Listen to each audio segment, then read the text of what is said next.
यह कथा शीतल नामक एक महिला टैक्सी ड्राइवर के द्वारा पहले व्यक्ति के दृष्टिकोण से सुनाई गई है। राइड 7 इंद्रधनुष। दिन में उजाला नहीं दिख रहा था, आसमान में बादल छाए हुए थे और सूरज की किरणें धुंधली थीं, जैसा मैं महसूस कर रही थी। मैं बिना किसी कारण के उदास थी, जबकि कुछ भी असामान्य नहीं था और दिन भी अधिकांश दिनों की तरह बीत रहा था। एकमात्र चीज जो गायब थी वह वो यात्राएं थीं जो मैं साहब के साथ कर रही थी। ऐसी बात पहले कभी नहीं हुई थी। मैंने बहुत सारे यात्रियों को बिठाया, उनमें से कुछ को पिछले कुछ महीनों में 5 या 6 बार भी, लेकिन मैंने बाद में उन्हें कभी नहीं छोड़ा, जैसे आज मुझे साहब की याद आ रही है। एक पल के लिए मन हुआ कि साहब को मैसेज कर दूं, लेकिन मैं क्या लिखूंगी। मैं बस इतना कह सकती हूं, हाय सर, आप कैसे हैं और आशा है आप अच्छा कर रहे हैं। लेकिन इससे मुझे उनकी संगति में रहने का सुख नहीं मिलेगा। मैं उनके साथ कुछ ही दिनों के लिए थी, लेकिन ऐसा लग रहा था कि हमारा साथ वर्षों का है। मुझे पहले से ही उनके साथ एक बंधन महसूस हुआ। शायद, मैंने सोचा, मैं एक लता बनकर एक विशाल पेड़ के तने पर झुकने की कोशिश कर रही थी। यह निश्चित रूप से इसे देखने का एक तरीका था। आखिरकार मैं महज एक टैक्सी ड्राइवर थी और वह महज कुछ यात्राओं का यात्री। मैं लता की तरह व्यवहार कर रही थी, लेकिन क्या मेरी खाल उधेड़ दी जाएगी? संभावना वहां थी और मेरे आश्चर्य के लिए मुझे वह जोखिम लेने की इच्छा महसूस हुई, लेकिन मैंने खुद को उन्हें मैसेज करने से रोक लिया। गुरुवार की रात करीब 11:30 बजे थे। मुझे साहब का संदेश मिला। कल सुबह लगभग 8:45 बजे मुझे उसी जगह पर ले चलना। हम अपनी फैक्ट्री जाएंगे। मैं बहुत खुश थी। मेरा उदास मूड अचानक पलट गया। मैं बिस्तर पर थी। मैं ऊपर नीचे कूदने लगी। मुझे अब किसी से बात करनी थी तो मैं माई के पास गई। वो आधी नींद में थी। माँ, कल सुबह 8:30 बजे साहिब के साथ मीरा रोड जा रही हूं। आवाज तीव्रता व प्रसन्नता से भरी हुई थी। माँ ने आंखें खोलकर ऊपर देखा। उन्हें शायद थोड़ा आश्चर्य हुआ, क्योंकि मैंने कभी उन्हें इतनी खुशी से नहीं बताया था कि मैं कहाँ जा रही हूं। वह सोच रही होगी कि इस लड़की को क्या हो गया है। माँ ने मुझसे पूछा कि क्या सब कुछ ठीक है। मैंने हाँ कह दिया। मैं खुश भी थी और बेचैन भी। मैं साहब के दर्शन की प्रतीक्षा कर रही थी। साहब के साथ घूमने का अपना ही मजा था। आज तक किसी यात्री ने मेरा इतना आदर सत्कार नहीं किया था जितना साहब ने किया। ये सिर्फ सम्मान ही नहीं था, बल्कि उससे भी आगे थे। वे मेरा ख्याल रखते थे। उन्होंने मुझे महत्व दिया। उन्होंने मेरी विचार प्रक्रिया की प्रशंसा की। उन्हें इस बात की परवाह नहीं थी कि मैं कौन हूं, जब तक मैं उनके साथ जुड़ने में सक्षम थी। उन्होंने मेरी भावनाओं का सम्मान किया। उन्हें नहीं लगा कि मैं अलग हूं, क्योंकि मैं एक महिला हूं।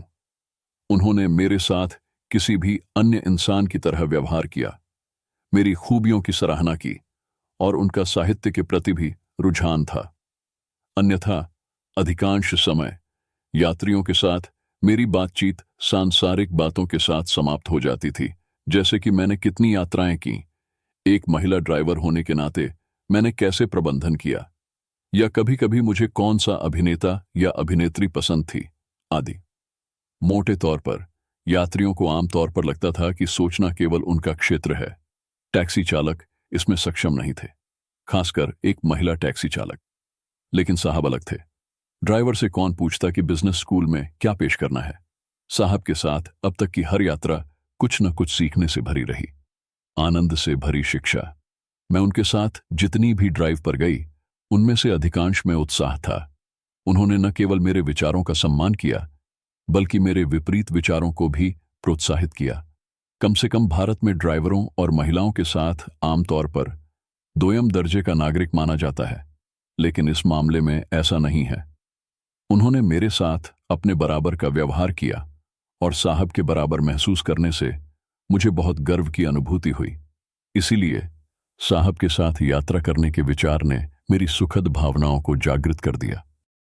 इससे पहले कि सूरज बाहर झांकता और मुर्गे बांग देता, मैं उठ गई। पक्षियों की चहचहाहट, जिसे मैं आमतौर पर नजरअंदाज कर देती थी, सौम्य संगीत की तरह लग रही थी, जिस पर मेरे कदम नाच रहे थे। हाँ, सुबह का समय था। मेरी नियमित दिनचर्या सामान्य से अधिक तेज चल रही थी। नाश्ता करते समय मैं उस दिन का सपना देख रही थी।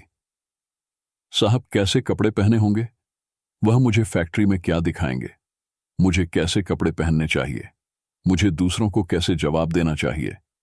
मेरे पास बहुत सारे कपड़े नहीं थे, लेकिन मैंने उन सभी को शेल्फ के बाहर रख दिया। क्या यह हरा, सफेद या गुलाबी होना चाहिए? क्या मुझे लिपस्टिक खरीदनी चाहिए थी, जो मैंने कभी नहीं खरीदी थी, शायद लागत की कमी के कारण, या क्योंकि मुझे लगा कि मैं स्वाभाविक रूप से सुंदर हूं? मुझे यकीन नहीं था। घबराते हुए मैंने पहले सफेद शर्ट पहनी, लेकिन फिर मन में विचार आया, यह एक फैक्ट्री है, कोई नियमित कार्यालय नहीं। अगर साहब मुझे इसमें ले लेंगे तो मुझे निर्माण स्थल पर जाना पड़ सकता है। मैंने सोचा कि गुलाबी रंग अच्छा रहेगा। यह कार्यालय हो या कारखाना। मैंने गुलाबी शर्ट और काली पैंट पहन रखी थी। सबसे पहले मैंने हमेशा की तरह अपने बालों को बांध लिया। फिर बाद में मुझे एहसास हुआ कि अपने बालों को बांधना शायद पुराने जमाने का तरीका है, इसलिए मैंने अपने बालों को बिना बैंड के खुला छोड़ दिया। मैं ठीक 8:35 बजे वहां पहुंच गई। पासपोर्ट कार्यालय के गेट के पास साहब अपने टावर से नीचे आए। उन्होंने फुल सूट की जगह नीले रंग की टी शर्ट और काली जीन्स पहन रखी थी। उन्होंने जूतों की जगह सैंडल पहन रखे थे। कुछ अजीब है, मैंने सोचा। मैंने कहा, गुड मॉर्निंग साहिब। गुड मॉर्निंग शीतल, उन्होंने मुस्कुराते हुए उत्तर दिया। मैं साहब के लिए दरवाजा खोलने के लिए पीछे की ओर गई। मेरा मन किया कि जाकर उनके पैर छू लूं, लेकिन ऐसा करने से बच गई। इस बार साहब के हाथ में सिर्फ एक लैपटॉप बैग था। ऐसा लग रहा था कि मैं साहब का दोपहर का भोजन नहीं कर पाऊंगी। कुटिल मन चीजों को हल्के में ले लेता है। हालांकि कोई बाध्यता नहीं है, दैनिक अभ्यास हमें यह महसूस कराता है कि यह हमारा अधिकार है। मुझे भी लगा कि साहब पहले की तरह मेरे लिए दोपहर का खाना लाएंगे। हम आगे बढ़ने लगे। साहब ने हमेशा की तरह अपना लैपटॉप खोला और कुछ कॉल की। मैं ईयरफोन लगाकर अपने पुराने हिंदी गाने सुनने लगी। करीब 40 मिनट बाद साहब ने मुझसे पूछा, शीतल, तुमने साहित्य क्यों लिया? 10वीं कक्षा में आपके बहुत अच्छे अंक आए थे। आपने विज्ञान क्यों नहीं चुना? वाह, मैंने सोचा, किसी ने मुझसे एक प्रश्न पूछा है जिसका मैं बहुत समय से उत्तर देना चाहती थी। यहां तक कि मेरे माता पिता ने भी यह सवाल नहीं पूछा। उन्हें लगा कि मैंने पारिवारिक खर्च बचाने के लिए साहित्य का सहारा लिया। मैंने भी उन्हें कभी नहीं बताया कि यह मेरी पहली पसंद है। मैं साहब से कहने लगी कि साहित्य मुझे सदैव आकर्षित करता रहा है। विज्ञान स्थिर है, यह कानूनों से चलता है, इसने सीमाएं निर्धारित की है जिसके आगे वह सोच और महसूस नहीं कर सकता। साहित्य यह विकल्प देता है। मैं एक स्वतंत्र महिला हूं। मैं पक्षियों से बात कर सकती हूं। मैं बादलों को देखकर पत्थर को गाने पर मजबूर कर सकती हूं। मैं आसमान में युद्ध मचा सकती हूं। मुझे बारिश, रुदन, हंसी, दर्द, सौंदर्य रचने के लिए किसी प्रयोगशाला की जरूरत नहीं है। साहित्य में इन सब की कोई तय सीमा नहीं होती। भौतिकी या गणित ने मुझे उन्हें व्यक्त करने का विकल्प नहीं दिया होगा। ऐसा लगा कि साहित्य ही विकल्प है। कोई भी व्यक्ति जो चिंतन कर सकता है, चाहे वह रंगों के साथ हो या प्रकृति के साथ हो या मानवीय भावनाओं के साथ हो, साहित्य उन सभी को सक्षम बनाता है। मैं खूब पढ़ना लिखना चाहती हूं। मैं अंग्रेजी साहित्य में प्रोफेसर बनना चाहती हूं। मैं पुराना और नया साहित्य पढ़ना चाहती हूं। मैं लिखना चाहती था और मेरी किताबें पाठ्यक्रम का हिस्सा बननी चाहिए। ऑक्सफोर्ड में पढ़ाया जाना चाहिए। मैं अतिशयोक्ति को देखकर खुद पर मुस्कुराई और फिर प्रवाह के साथ आगे बढ़ते हुए कहा, शायद पुलित्जर पुरस्कार या साहित्य में नोबेल पुरस्कार, और खुद पर जोर से हंसी। और फिर नौटंकी जारी रखते हुए आगे कहा, तब कोई मेरी बायोपिक बनाएगा। टैक्सी ड्राइवर 2 नोबेल पुरस्कार विजेता दुनिया भर में बजाया गया। हाँ, दिलचस्प। आप क्या लिखना चाहते हैं? साहब ने मुझसे वह सब नजरअंदाज करने को कहा। ईमानदारी से कहूं तो मैं भ्रमित नहीं हूं, लेकिन मुझ में महान चित्रकारों के चित्रों को चिंतन में बदलने की इच्छा है। कहते हैं रवि वर्मा की पेंटिंग्स। जब वे पेंटिंग कर रहे थे तो सुंदरता का चित्रण और उनके दिमाग में क्या चल रहा था। लेकिन ऐसा करने से पहले मुझे बहुत कुछ पढ़ना होगा। मेरी भी इसके प्रति रुचि है, लेकिन मुझे यकीन नहीं है कि मैं इसे कब पूरा करूंगी। मैं उन चित्रों को गहराई से देखना चाहती हूं, सटीकता से। मैं दुनिया के खूबसूरत रंगों को शब्दों में बदलना चाहती हूं। रंगों में सुंदरता है, चाहे वह काला हो या सफेद या कोई अन्य रंग। इंद्रधनुष मुझे मंत्रमुग्ध कर देते हैं, वे मुझे कंपन से भर देते हैं। जब वायलेट नील को गले लगाती है तो मुझे ऐसा लगता है जैसे दो आत्माएं प्यार में डूबी हुई हैं, आसपास की परवाह किए बिना गले लगकर नाच रही हैं, अपने आप में डूबी हुई हैं। जब हरे और नीले रंग का मिश्रण होता है तो मुझे ऐसा महसूस होता है जैसे प्रकृति अपने पूरे खिलने पर है। जीवंत हरियाली से घिरा पानी इतना शुद्ध है। किसी को इंद्रधनुष महज रंगों जैसा लग सकता है, लेकिन मेरे लिए यह एक संपूर्ण जीवन चक्र जैसा दिखता है। कैसे? साहब ने मुझसे पूछा। यह एक इंद्रधनुष है, मानव आत्मा का पैलेट, वह धनुष जिसने मुझे जीवन के रूप में अपना कुछ रंग उपहार में दिया। मैं मटमैले रंग की तीर हूं, दुनिया भर में सरकना और इसे इंद्रधनुष के रंगों में महसूस करना। बैंगनी और नील मुझे एक प्रेमी की बाहों में घेर लेते हैं। बैंगनी रंग के बिस्तर पर मैं लेटी हूं और उसकी आंख में और कुछ नहीं देख सकती, लेकिन एक ईमानदार और असीम प्रेमपूर्ण इंडिगो आकाश। नीला और हरा मेरा रोजमर्रा का घर है, सुंदर हरी भरी धरती और शुद्ध पानी का हल्का नीला रंग। उनके बिना मैं मर जाऊंगी। पीला और नारंगी खुशी और आनंद है, वो पल जब मैं एक छोटे लड़के में बदल जाती हूं, एक खिलौने की तरह पूरी दुनिया के साथ ऊर्जा का एक बंडल। और लाल, ओह लाल, रक्त स्नान, भगवान वहां रहते हैं, अपने जीवन और मृत्यु के जादू के साथ, अपने दोनों हाथों से एक साथ बुनाई करते हुए शुरुआत और अंत। जब मैंने कविता खत्म की तो एक सन्नाटा छा गया। मुझे लगा कि मैं कविता में जो कह रही थी वह उसे समझ नहीं आया। उसे सहज करने के लिए मैंने कहा, आप कहां फंस गए साहब, मैं तो आपको बोर कर रही हूं, इसका कोई मतलब नहीं होता है, शायद मैं बस पागल हूं। उन्होंने कहा, फिर कभी ऐसा मत कहना, आप हम दोनों का अपमान कर रही हैं। यह सबसे अच्छी कविताओं में से एक है जो मैंने लंबे समय में सुनी है। क्या यह तुम्हारा है? हां साहब। लेकिन बात क्या है, ऐसा लगता है कि जिंदगी ने मेरे लिए कुछ और ही सोच रखा है। मैं यह भी निश्चित नहीं हूं कि जीवन में आगे क्या होगा, मैं कहां जा रही हूं। शायद मैं बस एक टैक्सी ड्राइवर ही बनी रहूंगी। लेकिन क्या आप अपनी डिग्री पूरी करने का इरादा नहीं रखती? साहब ने मुझसे पूछा। हां बिल्कुल साहिब, अगले साल मैं एक नाइट कॉलेज में दाखिला लेने और इसे पूरा करने का प्रयास करूंगी, ईश्वर की कृपा हो। इसी बीच हम फैक्ट्री पहुंच गए। साहब ने मुझसे कार अंदर पार्क करने और उनके साथ आने को कहा। फैक्ट्री बहुत साफ सुथरी थी। उन्होंने मुझे पूरा संयंत्र दिखाया और बड़े उत्साह से मुझे उत्पादन की पूरी प्रक्रिया के बारे में समझाया और बताया कि यह कैसे पूरी तरह से स्वचालित है। केवल डिस्पैच सेक्शन में कुछ मजदूर थे, बाकी सब कुछ रोबोट द्वारा संचालित था। फैक्ट्री रंगीन उत्पादों, एनामेल्स, इमल्शन और डिस्टेम्पर से भरी हुई थी। कारखाने में साफ सफाई और परिशुद्धता का पुट था। जितना मैंने आमतौर पर देखा है उससे ज्यादा शोर नहीं था। गलती की गुंजाइश नगण्य लग रही थी। हर चीज का एक क्रम था। जबकि मुझे यह पसंद आया कि रोबोट किस तरह से डिब्बों को उठा रहे थे और उसे ट्रक में लोड कर रहे थे, और कोई उन्हें कंप्यूटर के माध्यम से केंद्रीय रूप से निर्देश दे रहा था। मुझे वह सुंदरता याद आ रही थी जो एक कारखाने की अराजकता में निहित है। जब लोग वजन उठाते हैं तो उनकी गूंजती आवाजें, जिस तौलिए से पसीना पोंछा जाता है, वह सब गायब था। मैं सोच रही थी कि इस फैक्ट्री में काम करने वाला एक माता पिता अपने बच्चे से क्या कहेगा। पुराने दिनों में लोग आते थे और कहते थे, मैंने तुम्हें जीवित रखने के लिए अपना जीवन पसीना बहाया है। अब वे अपने बच्चों को क्या कहेंगे? फैक्ट्री देखने के बाद हम साहब के कमरे में गए। कमरा उतना आलीशान नहीं था जितना मैंने सोचा था। एक मेज और एक कुर्सी के साथ यह सरल था।